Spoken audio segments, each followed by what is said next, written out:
It's genuinely blowing my mind a little bit that these two pieces were done by the same artist. The art reflects the personality of the character. I think there's only really two possibilities of what was going on here. One, they were trying a really big style experiment, or two, they made it terrible on purpose. Every working professional artist will grow and change over the course of their career, whether that's their own style just evolving and becoming more refined, or if they're actually actively changing their style between different art projects. And this episode talking about different artists' evolutions is actually inspired by someone who changes up their style a lot between projects. A lot of the time, that'll end up giving us some of the most iconic comic book artwork in the history of the medium. But there's also one case where it gave us some art that will probably be remembered for a long time, but not for as good of a reason.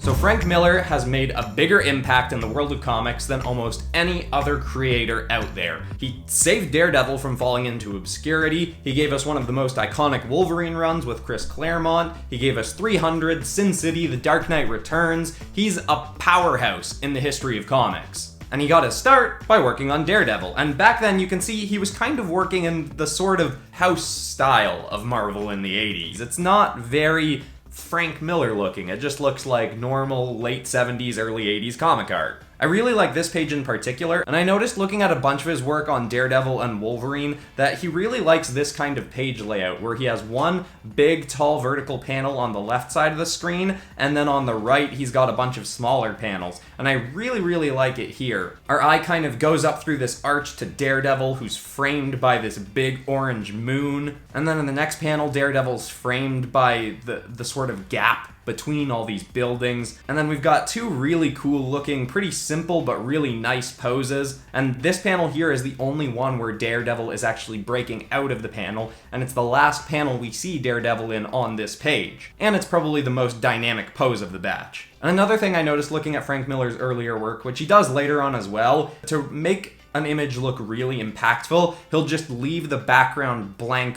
white for a panel, like on this Wolverine image, and then another more iconic Wolverine image later on. I really like it here. It's something that could come across as lazy, and in some of his later work it kind of does, but in this one I think it just really helps sell what we're supposed to look at. There's nothing in the background to distract us, and we just really get to take in the awesome poses in this piece. Wolverine is fighting off a bunch of people, and there's so many people with their weapons aimed right at him to get us to focus more on Wolverine and what's going on with the action here. I mean, I know this is a very well-known and iconic comic panel, but I had to talk about it because I really love it. And that's kind of why I'm gonna gloss over The Dark Knight Returns a little bit, because if you're a comic book fan, let's face it, you've probably read The Dark Knight Returns, but on this comic, something of note is he was working with Lynn Varley, who I don't know if at the time they were married, but they would eventually be married, and she worked as a colorist for him on a whole bunch of different projects.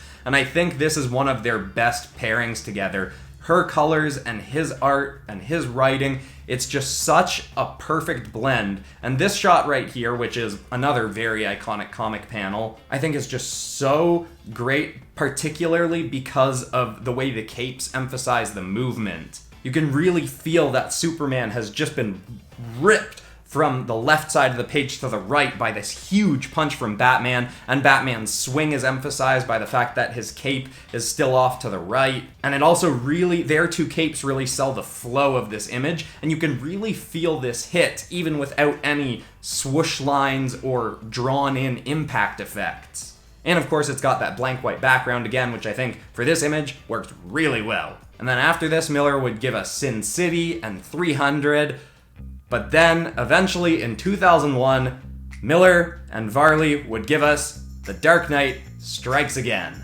which is a pretty universally panned comic, both for the writing and the art, and it is strange looking. And I think there's only really two possibilities of what was going on here. One, they were trying a really big style experiment that just didn't work, or two, they made it terrible on purpose. And there's even rumors that people at DC had to sign non-disclosure agreements to not talk about what happened behind the scenes with The Dark Knight Strikes Again. So we really don't know what was happening, but I mean, just look at the art. Even a lot of the faces are really unusual, and Miller has done strange faces on his characters in the past, but I think it's just even more emphasized by how strange the characters are drawn. In this, there's almost no interior anatomy drawings. The characters all just seem to be silhouettes with costume details. And that's something that actually can work really well. When I talk about David Aja's work later on, he did something kind of like that on his iconic run of Hawkeye, and it works fantastically. But here it's just strange. And there are times where he'll use that blank white background, or Varley will just do some kind of really unusually textured background, and it rarely works in this comic the way it has in some of his other stuff. These giant hands and feet kind of remind me of when I was talking about yaoi art from a few episodes ago. Now, to be fair, this page right here, I kind of like. It's pretty weird looking, but the colors really pop. I don't actually know what the context is for this one, but I don't actually mind the shape of the characters in this. But I really don't know what's happening here with Lara having a full head of hair in this shot, and then in the next one, she's got her head shaved?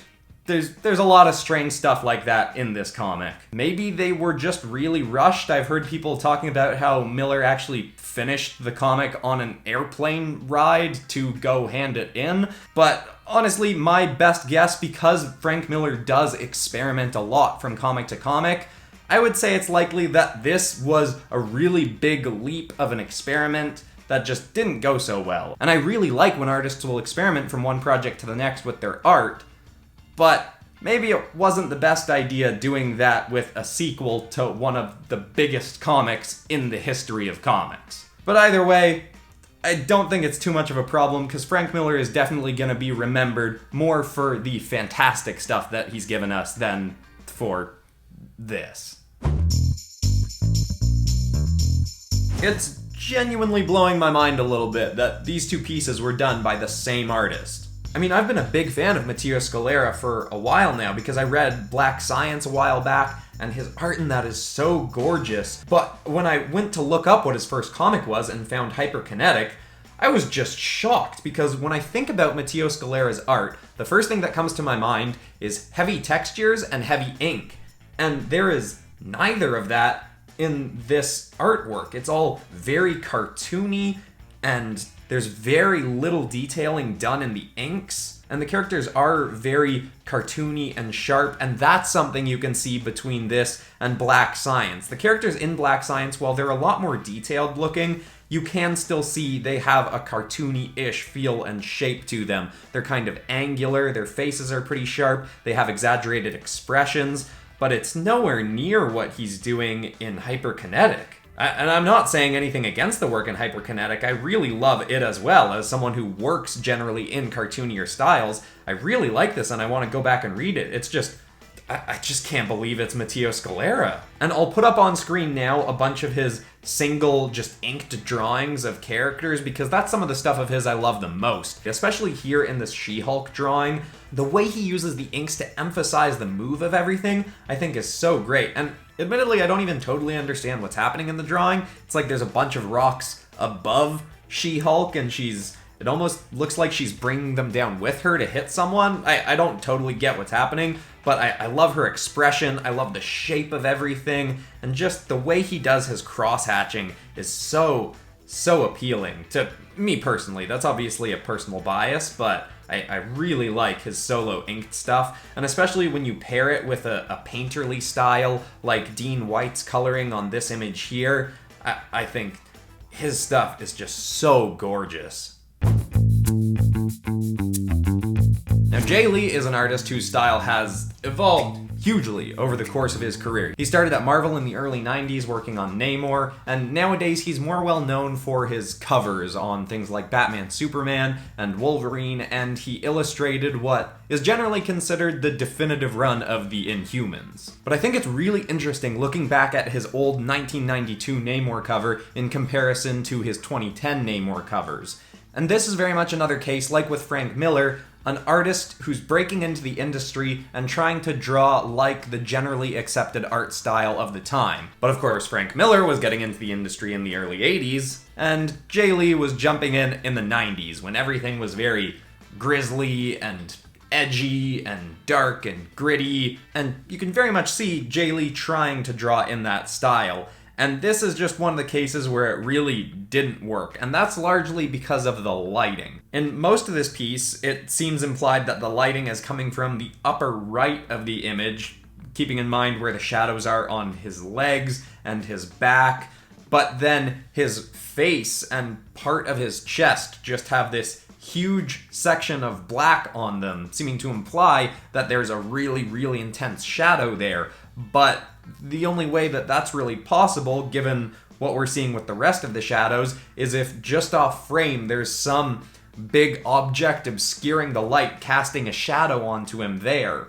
But if that actually was the case, it would be a good idea to have part of that object in the image so we can see that that's what's happening, or maybe have some light streaks showing that a little bit more to sell that idea. And let's be totally fair, this is a case of taking what's probably Jae Lee's worst professional art and putting it under a microscope, like with a lot of the art that I've talked about in this series, where I'm looking at an artist's less flattering work. He was still a great artist back then, but what's interesting to see in some of his interiors is he worked in a very sharp style. But if we jump forward 20 years later to when he was working on Namor covers again, you can see he's really changed things up. He's evolved into doing a much more realistic style. The characters are a lot more rounded, but they still also have that intense black inking on them. And all of his work now has this very heavenly vibe. There's lots of clouds obscuring things and a lot of floaty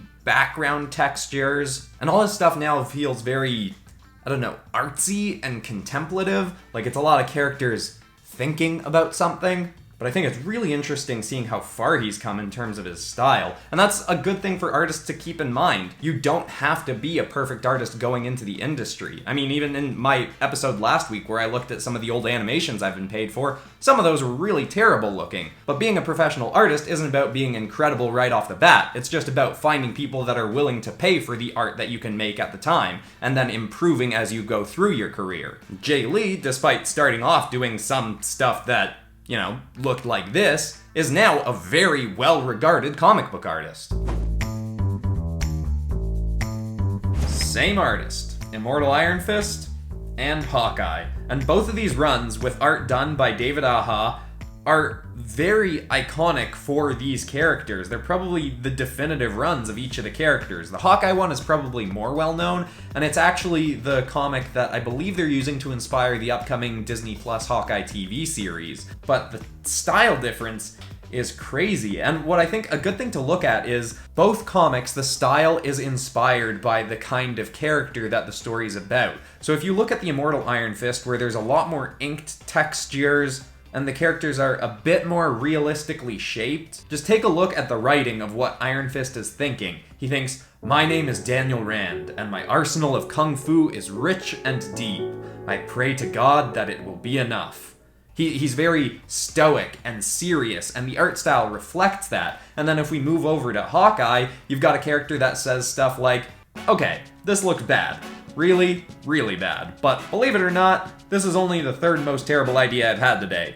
And today I've had exactly 9 terrible ideas." It's a more jokey character. He's a little bit more, not quite upbeat, but he's got that sort of attitude of, "Oh, well, I guess I'm in this situation now." He's taking things less seriously, and the art reflects the personality of the character again. And I love the covers for this series too, are so simple and graphic designy, and they stand out so much on a bookshelf. And it'll definitely come down to personal taste, which you like better, his work on Immortal Iron Fist or his work on Hawkeye. I personally love the Hawkeye art, and the confidence that you need to do a style this simple and have it work this well it is just incredibly impressive to me. And also good to point out, the colorist that's often working with him is Matt Hollingsworth, who is the same artist I talked about, works really, really well with Sean Murphy on a lot of Sean Murphy's art. I talked about him in the last episode, I'll link it in the card. I'm quickly realizing that he's probably my favorite colorist working today. Also, more recently, David Aha's done some covers for Scarlet Witch, which are really cool looking. I'll put some of those up now to finish up, because they're really great as well. Now, Marcio Takara is an artist I've been following on Instagram pretty much as long as I've had Instagram. I really love his artwork on there. I haven't read a ton of his comic work, but I really like how he uses simplicity in a bunch of his art. Not all of it, but a lot of the time he'll do really simple detailing in the inking stage and let the textures be done in the coloring, whether that's him doing his own coloring or working with another colorist. And I think that's really gorgeous looking, but then he'll also sometimes do really nice detailing in his inks. And he's an artist who I thought I could very easily recognize his style whenever I saw it, but I went back and looked at the first thing he ever worked on for Marvel, and it was this sort of public service announcement type comic or something, a comic targeted at kids to be sort of like, don't do drugs, that kind of thing. And if you showed it to me, I definitely don't think I would have recognized it as his work, which I think is impressive. I really like when an artist can switch up their style between projects. I don't particularly love this artwork, but it looks like it's exactly what he was trying to do. It's a very kid-friendly sort of style. But if we jump forward, the first time I ever saw his work in comics was in All New Wolverine, which I absolutely love his work in that, and I'm a bit biased because that's one of my favorite comic book runs I've ever read. Tom Taylor's writing in that is absolutely fantastic. And you can see in this, the characters, their faces have very simple rendering on them, and all, as I mentioned before, a lot of the inks are very, very simple, and the details and texture are done in the coloring, which in this case he was working with Matt Lopez doing the colors, and I think Matt Lopez's colors are gorgeous on this work. And what I really like is, if you're doing inks this simple and working with another colorist, you really have to trust that your colorist is going to do what you want with the textures and detailing in the coloring stage. So I don't know the background for this comic and how closely they work together, but my guess would be that Matt Lopez and Marcio Takara talked a lot about what they wanted to do together, and they look like they were really in sync in terms of trying to make some really gorgeous art that works well in a story like All New Wolverine, which is pretty action comedy type. There's some dark moments in the story, but it's generally pretty fun and upbeat. It's really, really great. I highly recommend it. But then if we jump forward to some of Marcio Takara's most recent work, which was on Wolverine The Long Night, which is based off of the podcast, that is a really interesting podcast where Wolverine's kind of presented as almost a horror movie character. But you can see in this, here, there is a lot more ink texture. The characters have more textures on their face, because this is a story, despite the fact that it's another Wolverine story, this one is very clearly supposed to be a lot less upbeat and friendly and more dark and gritty, and if it's inspired by the podcast, it's likely got some horror elements to it. And that feel comes across much more strongly with these intense ink textures. But even in this, there are still times where you can see he's done limited ink work and let some of the detailing and texturing be done in the colors, like looking at these wolves. But yeah, his art's really gorgeous. I'll put up some of my favorite stuff off his Instagram, and I really like some of his work where he'll just do a very small, simple character, just, on a plain white shot. I think those are really interesting and fun. I'll link his Instagram in the description. It's all really great stuff. But that's all for this episode, everybody. Thank you so much for watching. Let me know what you thought about this format of looking at different artists' evolutions. I wanted to try shaking it up a little bit. I want to try a few different formats of this same sort of Illustrator Reacts show, because I felt it was starting to get a little bit samey. But of course, as always, leave more recommendations for people you want me to talk about in the future. Again, I'm sorry I haven't gotten to Junji Ito yet, but he didn't really fit in with the format of this episode. Also, be sure to go watch a bunch of my other illustration and animation videos. I do drawing tutorials and designing characters and weird mashups and all that kind of fun stuff. And of course, I hope everybody's excited for the Popcross Community Redraw, Sidekicks and Henchmen, coming out on Monday. I'm already started on it, and it's looking pretty good. I'm excited for everyone to see it. Anyway, I'm Christian Pearson, this is Popcross Studios, home of the nerdiest art videos on YouTube, and I will see you all on the next one. Thanks for watching, everybody.